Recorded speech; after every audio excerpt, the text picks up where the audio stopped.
Do you feel like you're just going through the motions in life? This podcast is for you. A while back, I felt just like you. It wasn't until I heard that whisper in the wind, Nadine, learn to podcast. Now I'm on a journey of discovery, interviewing others who have also leaped into the unknown. I'm Nadineo, creator of the Over 50 You Are Not Done Yet show, a podcast about personal awakenings, spiritual connections, and stories of joy. Shall we begin? Well, with Hopkins, I worked with him in the gym before his fights. A fellow named Danny Davis and I worked maybe 4 or 5 weeks with Hopkins before he went to camp. Where was that? Camp, he usually went to South Beach in Florida. Mm. And when you worked with him here, where? It was in the Upper Darby Pal on Westchester Pike. Mm. And when he fought, he would fly myself and his cutman, Leon Tabbs, out to the fight. Mm. Now, when I worked in the corner, I was the fourth guy. I made sure everybody knew when the round was about to end. I made sure the equipment got up into the corner. I made sure Bowie Fisher, who was the head trainer, who was up in years, was able to get up and down the steps without any problem. During the fight, if I saw something, I would tell Bowie, I said, look, I think I see so-and-so's dropping his left hand or his right hand, and everything worked really well. It was the best corner I ever worked.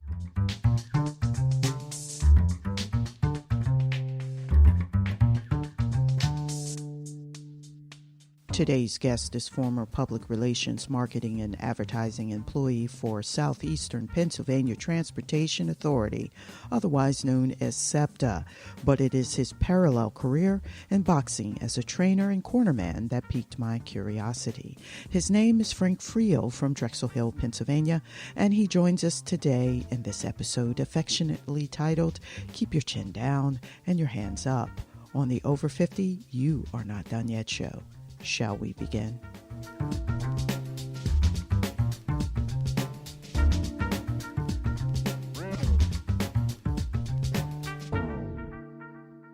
Who is Frank Friel today, or however you would sum yourself up? Well, right now I'm a retired person. I spent 23 years in the transit business, but I also spent 30 years in boxing. And a lot of that was parallel. I did both at the same time. Kind of ironic, when I was going to school, I majored in English at college, and I really wanted to be a sports writer, and I wanted to cover boxing. I was always interested in boxing. I never thought I'd be working boxing like I did. It turned out instead of covering it, I was part of it for 30 years. And during that time, I was able to hook up with Bernard Hopkins, who will be in the Hall of Fame, who has set records in boxing that may never be broken. And it was just an amazing thing to be with him these years and to work at that level, which I never thought I'd be working at. But that's the way it turned out. I was in the right place at the right time. And Bernard and I hooked up, and we got along pretty well. So I worked with him for 8 years, and it was quite an interesting experience. And looking back, there's no way I would have traded working in boxing with just being a sports writer. That was one of those early things I wanted to do. But as you grow older, you realize that's not something I would have liked to have done. Where did your passion for sports, or boxing for that matter, begin? Who inspired you? Actually, I think it was my father. When he was a big sports person, not that he was a professional athlete. He came from Ireland, and he liked boxing and wrestling. And when I was a little boy, he used to bring me home copies of Ring magazine when I was very young, and I used to look at them and look at the pictures. And I think at that point I developed a fairly strong interest in boxing that carried throughout most of my life. And then I got into it in 1979, just also by accident, because I was working at Septa. And someone asked me to do public relations for one of our bus drivers who was a professional fighter. Jimmy Sykes was his name. Mm-hmm. So I started to do that, and then I became his manager. I was going to do that temporarily until he got a permanent manager, and that mushroomed into 30 years. Mm-hmm. What was it about Jimmy Sykes that made you want to coach him? Jimmy was a nice guy. He was originally from Florida, and he and I got along real well. And he apparently was having a problem with his manager at the time, so I bought him out of the contract for an exorbitant fee of $600, and I told him, okay, Jimmy, now you can get your own manager that you're comfortable with. Because I wanted to see him do well. Apparently, he had some kind of ability. I watched him fight a couple of times. And he called me up 2 weeks after I had given him his contract from his old manager and said, I want you to be my manager. And we just got along real well. And from there, I met a great trainer named Jimmy Beecham, who started to train Sykes, and Jimmy and I started a boys club in 42nd and Lancaster, and it just grew from there. You just guys that we had as amateurs became professionals, and I became a cut man, and it just kept progressing and progressing. And I didn't realize it was going to turn into something like that, but it did. Now, wait a minute. You went from being a trainer or a manager to a cut. Yeah, How did that happen? Well, I managed Jimmy, and then we had a trainer. The first trainer was Frankie Anselm, and Jimmy, Frankie apparently didn't get along too well at certain times, so he kept telling me there was a good friend named Jimmy Beecham, a great trainer, and we brought him in, and Jimmy and I got along real well, and some of the young fighters that we had at the boys club were turning pro. And Jimmy was the trainer, and he said, look, one of us has to become a cut man because we can't afford to have a regular cut man all the time. Mm-hmm. So I decided, well, I'll be the cut man. Mm-hmm. I was lucky in the sense that one of the cut men that we were using, Eddie Aliano from South Philly, who was one of the top cut men in the business, took me under his wing and taught me how to do it, the stuff I had to use, how you work the corner and all. And from there on, I became a cut man for our fighters, and then sometimes I'd be a cut man for other fighters too. I did cut work for about, I guess, a total of 22 years altogether. You're listening to the Over 50, You Are Not Done Yet show. What is that like? I mean, it seems like it would be a messy job. It's very messy. I have to be honest, I never liked to do it because you're dealing in blood and assorted body fluids. And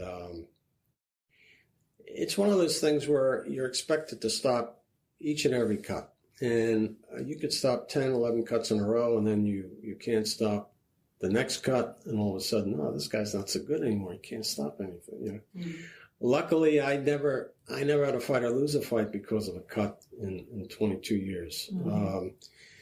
But it's not, you don't make a lot of money at it. The money I made was mainly coffee and sandwich money. I did it because Jimmy and I needed to have a cut man because we couldn't afford one, and so I continued to do it, and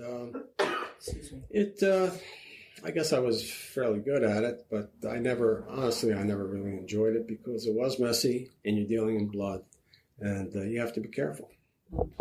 So, along those lines, what would you say was your most memorable cut man or cornerman experience? I definitely remember this fight. I was cutting it for a fighter named Tony Green from West Philly. He became the number 2 featherweight in the world, fought for a world title in 95. We fought a fellow named Pedro Arroyo. It was down in Atlantic City. I guess it was at Resorts. It was a 10-round fight. It was a main event. He cut Tony early. Tony started to bleed over one eye. Pedro Arroyo was one of the dirtiest fighters I ever worked against.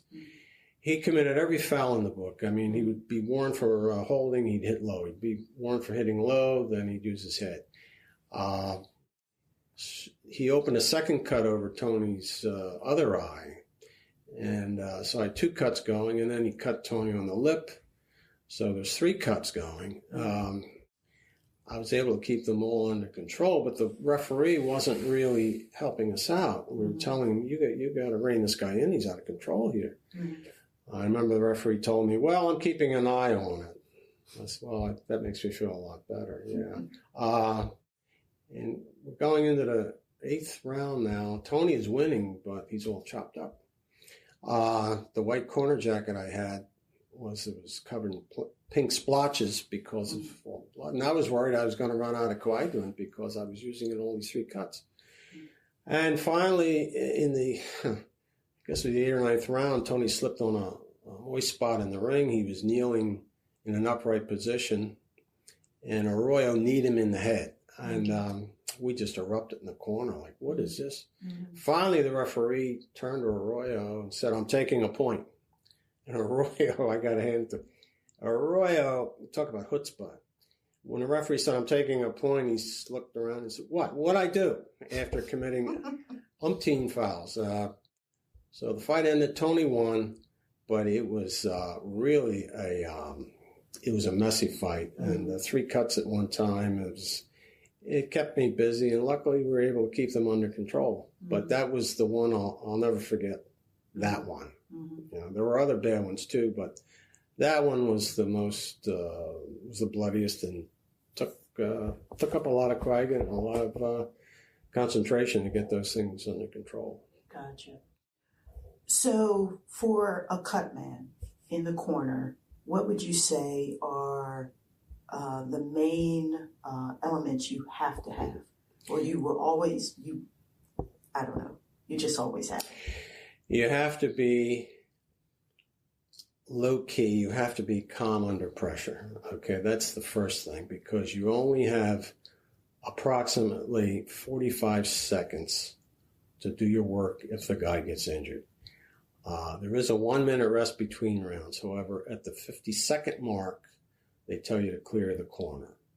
And if the round, let's say, had ended and your fighter was all the way diagonally across the ring, you got to take into account he's going to use up maybe 3 or 4 seconds getting back to his corner. So you only have about 45 seconds to do whatever you got to do. So you have to be ready to get in there and do it right away. You can't think, well, what am I going to do now? Should I do this? Should I use that?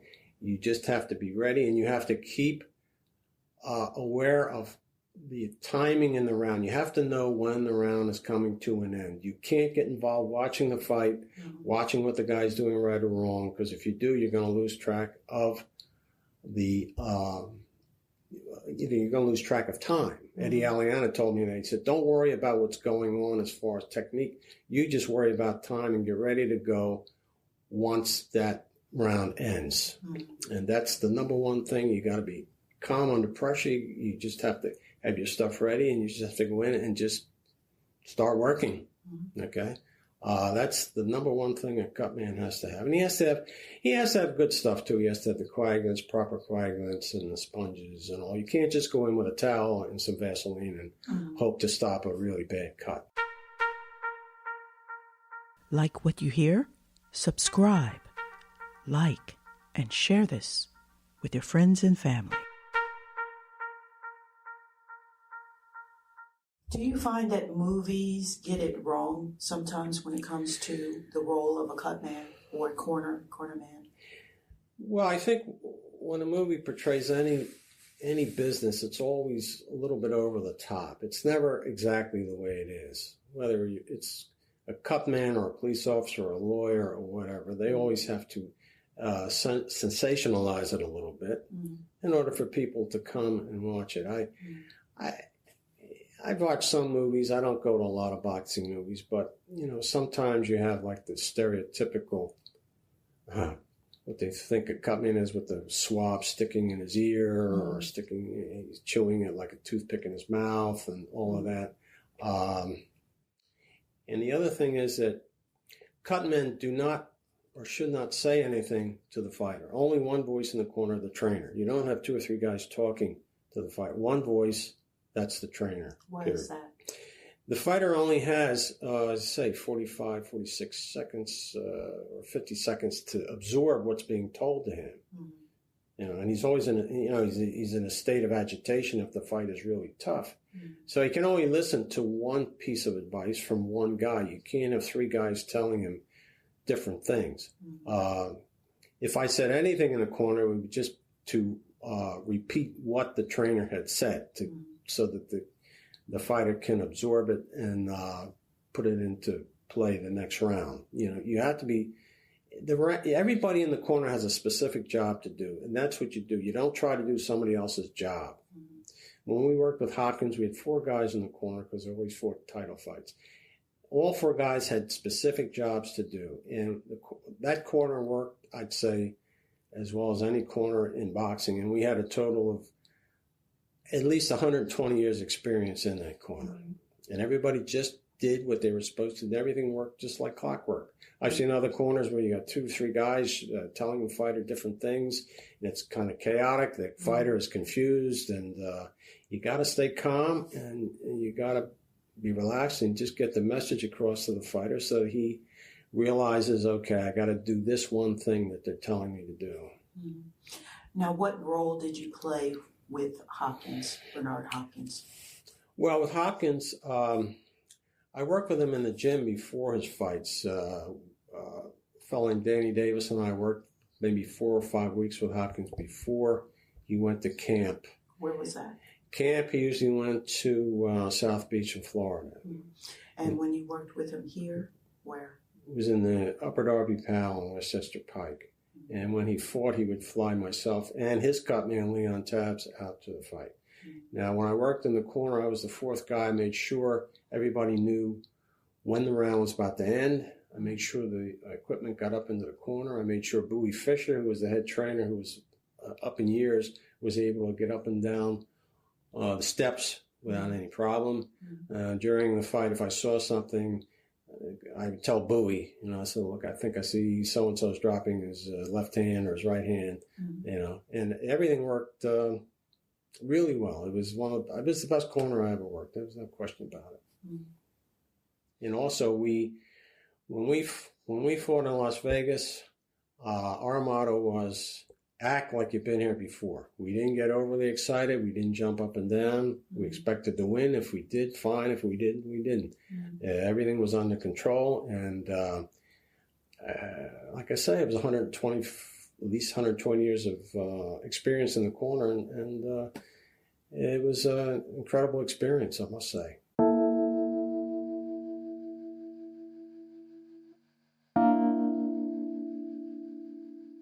So going from public relations and a film coordinator / trainer to cornerman, cutman, what would you say was the thing that surprised you the most about that journey? I guess the fact that it happened at all, and the fact that I was doing both things kind of at the same time. I never expected to be working in boxing that long or at the level that I worked in, and I guess what surprised me was I was able to do it because it took up a lot of time, because I was younger then. I'd leave work and go down to Atlantic City when we would fight, and I'd get back to Philly 2:30 in the morning, have to get up and go to work. And I look back on that now, and I'd say, wow, did I really do that? Did I put in all that time? I guess I did. But when you're young, when you're younger and you have a really like a passion to do it, you don't really worry about those things. You just do it, because down the line, if you wait and wait and wait, you're not going to be able to do these things, So I look back on it now and I said, man, I'm glad I did it. But boy, I know at this point in time, I don't know if I could do it again. When you're older, you have to do other things. But that's, I guess, what really surprised me about the whole thing, that I did it and for all those years. Now, there are many boxers that you have worked with that did not reach the level that Bernard Hopkins did. Why did you continue to work with those kinds of boxers of that level? Well, sometimes you form a bond with a lot of the fighters, and hardly anybody ever reaches the level that Hopkins reaches. He's just one of a kind. He's just unique unto himself. I worked with a lot of good fighters. Tony Green was a really good fighter, fought for a world championship. He didn't win it. And I worked with guys whose names nobody would ever recognize, okay? But there's a certain camaraderie between you and most of the fighters and the trainers, all right? It's like a fraternity, sort of, you know? And it's nice to be involved in that kind of feeling. And we're all from different backgrounds. But all of that was removed when you're working. In other words, a lot of times I was the only white guy in the gym because I worked in inner city gyms for 16 years. But it was not a big deal. It was like, oh, yeah, well, that's Frank. Well, he's working with those guys. You know, you're all in it together. That's the thing. We're all in this thing together. No matter what you look like, we're all in this together here. We all have to see if we can get this kid ready and hopefully win, and maybe he makes a few dollars. A lot of these kids didn't make much money. I mean, you don't make much money unless you really are fighting main events, you know. And it was a way to just sort of, help these kids along and help them. And you bond with them, and they're you have a nice kind of feeling when you help a guy out. And they appreciate it also. See, that's why I did it. I certainly wasn't about the money prior to Hopkins, because I really didn't make any money prior to Hopkins, you know. But that's, it's a sport, and or it's a game, what they call it, the fight game. And it was interesting because you meet a lot of characters. I always like to meet different characters, and some were not really nice guys, but it was interesting to meet these kind of guys, because you say, well, I've heard about these guys, read about them, seen them in the movies, these types of guys, and actually some of them do exist. You know what I mean? It's like, man, it's like I'm in a movie with a lot of characters that I wouldn't have normally met in my course of working at Septa. You know, it was like working in another. Being like in another world almost. It was kind of neat. You know, sometimes it was very aggravating, but it was different, and it was full of experiences that, they were entertaining, and I'll always remember some I try to forget, but I can't.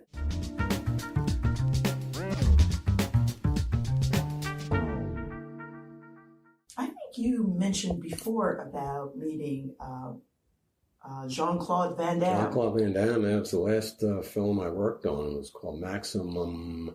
It was released, I think it was called Maximum Risk, I believe. Yeah, we shot a PSA with him up at York Dauphin, where he was, which was actually the scene where they were shooting the last scene of that movie. Yeah, it was interesting working with him because he muffed his lines 8 or 9 times before he was able to say it correctly, reading it, which was very unusual.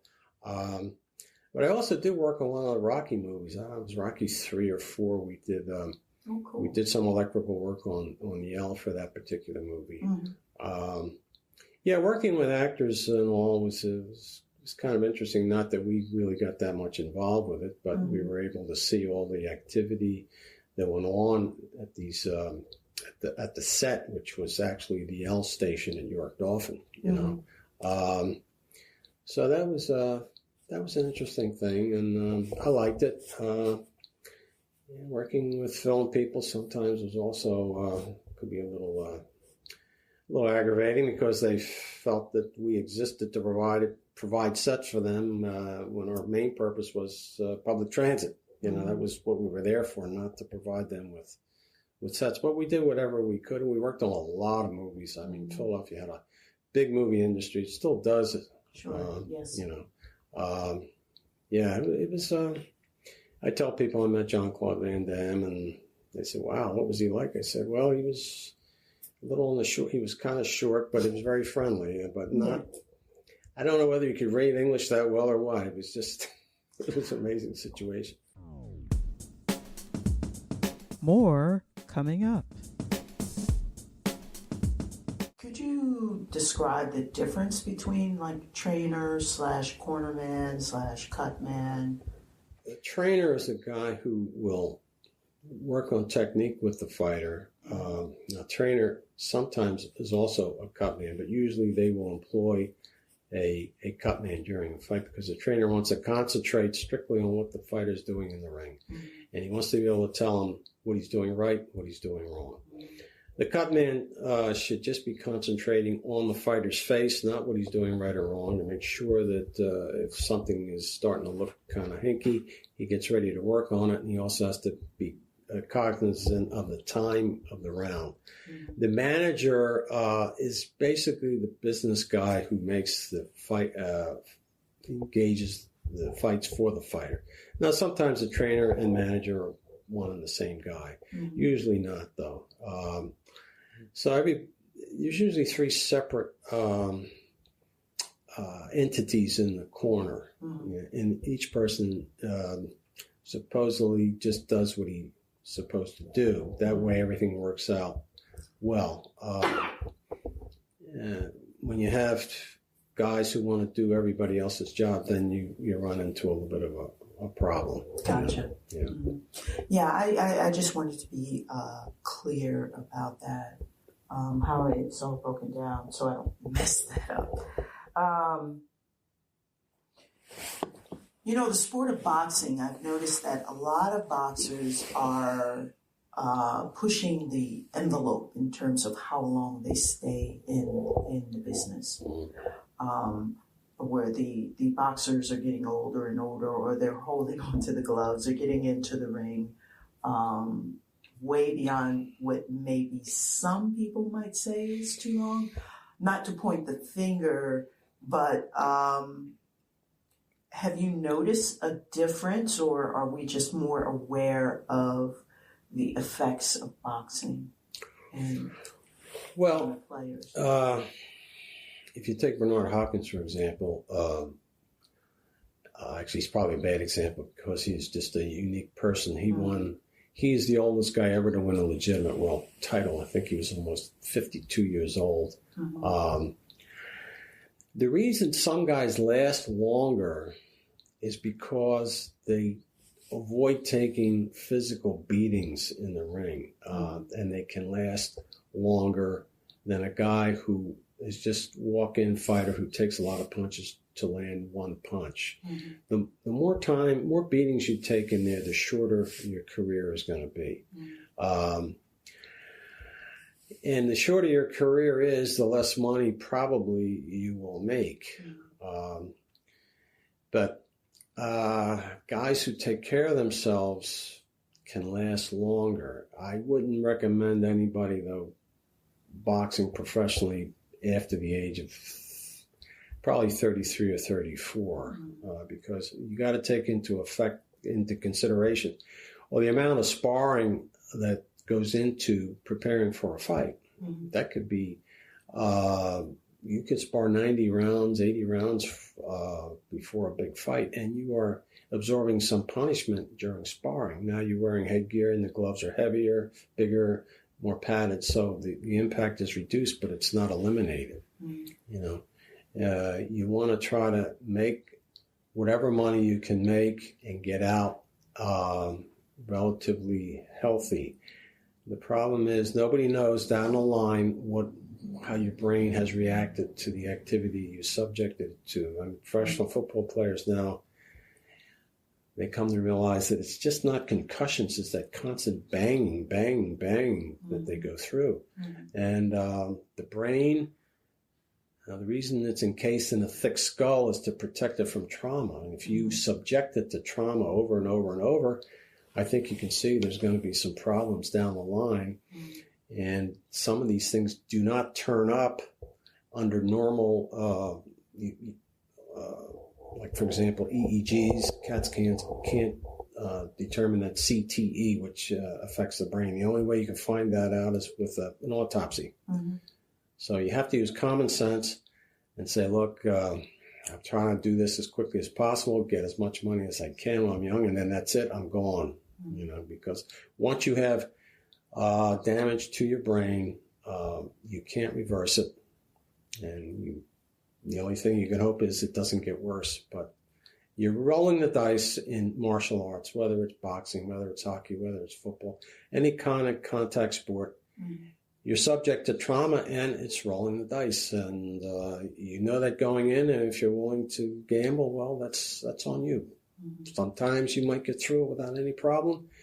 But if you look at some of the guys who are still relatively young and they can't count to 10 without stuttering, I think mm-hmm. that's an example that you got to take into consideration. I might be putting myself in harm's way here. I might want to get it done and over with as soon as I can.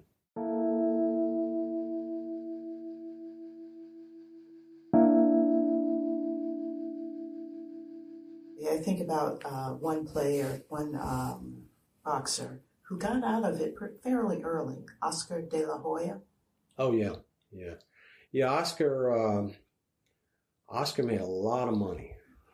Oscar, 10 years ago when Bernard fought him, or 14 years ago when Bernard beat him, was worth close to $200 million. Mm-hmm. And he won a lot of titles. He was a good fighter. A lot of people never gave him the credit that he deserved because he was a nice-looking guy and he spoke well. And I believe he's also in the Hall of Fame.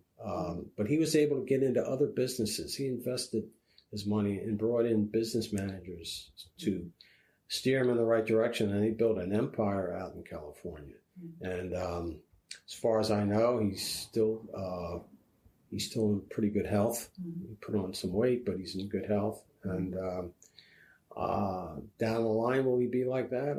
I hope so, but mm-hmm. there's no way of knowing 10, 15 years after you retire, 20.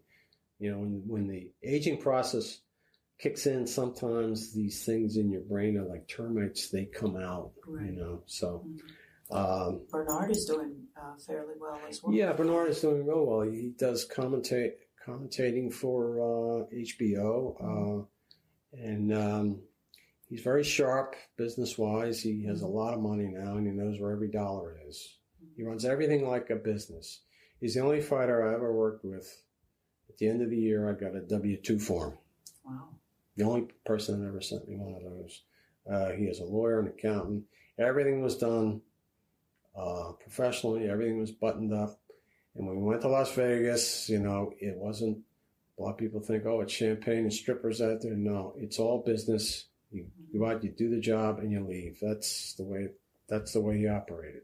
And that's the way he operates with his other businesses. I think he has some real estate. I think he had a car wash up in Fairmount. Yeah, he really put himself together after doing five years hard time. Mm-hmm. Turned his life completely around. That's pretty admirable. He had this just incredible desire to turn his life around. He said, I could either have been a career criminal, choose that, spend most of my life in prison, or I could choose to box. I had a choice, and I made the choice to box, and I did it 100%. And he dedicated himself, and he just had tremendous self-discipline, tremendous work ethic, plus he had tremendous physical gifts as well. Mm-hmm. And I would say without question, he's the greatest fighter born and raised in Philadelphia. Mm-hmm. There's no doubt about that. His body of work is just amazing.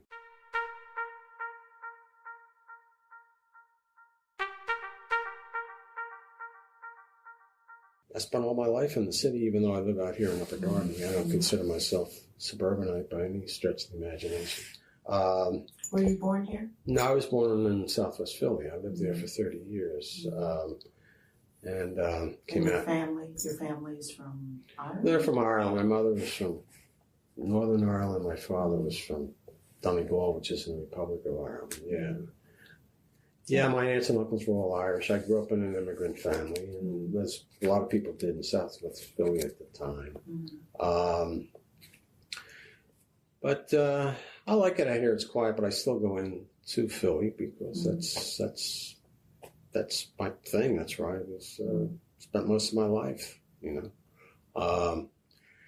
And then I spent time talking to you here. That's what we do. That's what we do. And I work out occasionally in the garage there. You know, you've been out there. You've seen the stuff. Yeah, well, you helped me out. You taught me a few different types of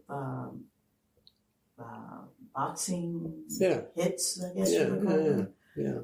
And how to hit the speed back. Mm-hmm. I'll give information to people who ask me for it. I don't, try to go up to people and say you should be doing this or that or whatever. If they ask me, I'll tell them what I think might work for them, you know. And because I've been 30 years in gyms, you know, not just boxing gyms, other gyms too. And I've seen all kinds of guys, big guys, little guys, strong guys, guys on steroids, guys who are not on steroids. And, you pick up a lot of stuff, but you never stop learning. I mean, I still pick up stuff I didn't know about, you know, because you never stop that. There's always things that you pick up. Like one guy told me when I started out, he said, "Look, Frank, nobody knows everything about boxing. You know, nobody." And that was true. Even older guys would tell me, "Hey, I just learned something about this or that." You know, so you always got to keep. If you stop learning, well, then I don't know. It's time to just, I don't know. Just go away, I guess. Go away. You can subscribe to our monthly newsletter on our website at over50youarenotdoneyet.com. The link is in our show notes. What do you do to stay fit? Well, I try to watch what I eat. I'm not a food faddist, but I try to eat fairly good food. Try to eliminate, not eat a lot of junk food. Once in a while, I eat some junk food. And I do a lot of walking. That's the number one thing. I like to walk, and I do work out in the garage maybe twice a week. And when you get older, you have to kind of accommodate the fact that you're not as strong as you were 30 or 40 years ago. Sure. You know, you just have to work at your level and just try to progress a little bit here and there, you know, just a little progression. So it's always good to progress, because if you don't progress, you feel, oh man, I'm going backwards, you know. Just a little progression. Maybe you do an extra one repetition on a particular, or maybe you lift a pound more. It's just some small little thing.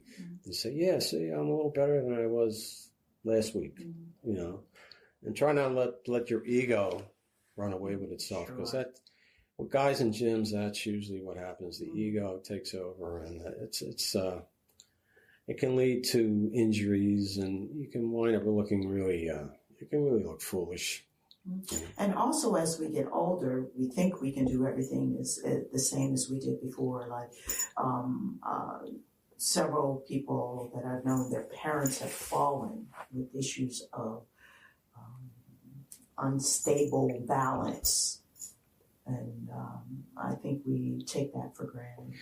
Yeah, with older people, balance is a major problem. And I think there's 3 reasons. 2 of them you can correct. 1 you really can't. Well, the legs are weak. You can always strengthen your legs. The balance itself is off, and you can improve your balance by doing balance exercises, relatively simple exercises. And then the 3rd one is poor vision. And you can correct that up to a point, okay? But if you neglect all 3 areas, then you see people who just shuffling along, and the least little dog runs across their path or something, they'll be all off balance. Yeah, balance is something that can definitely can worked on and can be improved, because I know I fell down some steps in the house here coming down, and I saw souls 10 years ago, not holding on to the railing, and I tore my quad tendon completely in my right knee. And it took 6 months for me to get back to 100% on that. Yeah. Now I have, it was a wake-up call because I didn't have grab bars in the shower, and that's really dangerous. Now I got 2 of them in there now, and I got 2 handrails, and yeah, you have to, I realized, look, accidents are going to happen, especially when you get older. So you want to try to minimize the possibility of that happening. Because sometimes accidents can be, they can kill you, really. That's true. Definitely true. Well, Frank, thank you so much for your return visit. Okay. Much appreciated. And, well, like we say, keep your chin down and hands up. That's what that's right. Chin down and hands up. Ass off the floor. I hope you enjoyed our conversation today. Don't forget to subscribe to our newsletter and stay up to date on new guests on our show and activities you can get involved with. Most of all, never stop learning. Keep moving. And if you're over 50, you are not done yet. I'm Nadineo. Until the next time, be well.